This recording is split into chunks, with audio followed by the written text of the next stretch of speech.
Assalamualaikum dan salam sejahtera kepada semua anak-anak murid yang pengetua kasihi dan banggakan. Anak-anak merupakan permata yang perlu digilap dengan pelbagai disiplin ilmu dan kemahiran.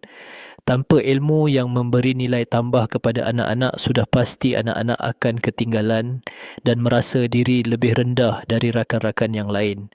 Oleh itu, keperluan untuk mendapatkan ilmu merupakan satu bentuk survival yang anak-anak perlu lakukan semasa sesi pembelajaran di sekolah. Hari ini, pengetua ingin bercakap tentang satu perkara yang ramai murid takut untuk buat, tetapi sebenarnya sangat penting untuk kejayaan kamu. Bertanya guru.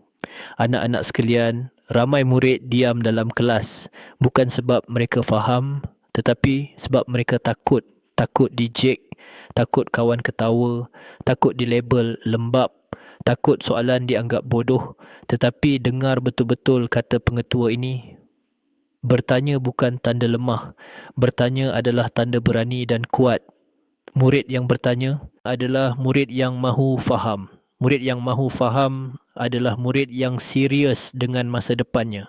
Tiada soalan bodoh dalam bilik darjah. Yang bodoh adalah soalan yang disimpan sampai peperiksaan. Anak-anak yang pengetua banggakan, guru bukan di hadapan kamu untuk menghukum kamu. Guru di hadapan kamu untuk membantu kamu. Setiap kali kamu angkat tangan, kamu sedang menghargai ilmu, menghormati guru, menjaga masa depan kamu sendiri. Pengetua ingin kamu faham satu perkara penting. Orang berjaya bukan yang tahu semuanya, tetapi yang berani belajar daripada orang lain. Jika kamu tidak faham hari ini dan kamu diam, kamu akan terus tidak faham. Tetapi jika kamu bertanya, walaupun suara bergetar, walaupun rasa malu, kamu sedang membuka pintu ilmu. Anak-anak sekalian, ramai murid yang cemerlang hari ini bukan kerana mereka cepat faham, tetapi kerana mereka tidak malu bertanya. Soalan yang kamu tanya hari ini boleh menyelamatkan kamu dalam peperiksaan esok. Jangan biarkan ego kecil menghalang kejayaan besar.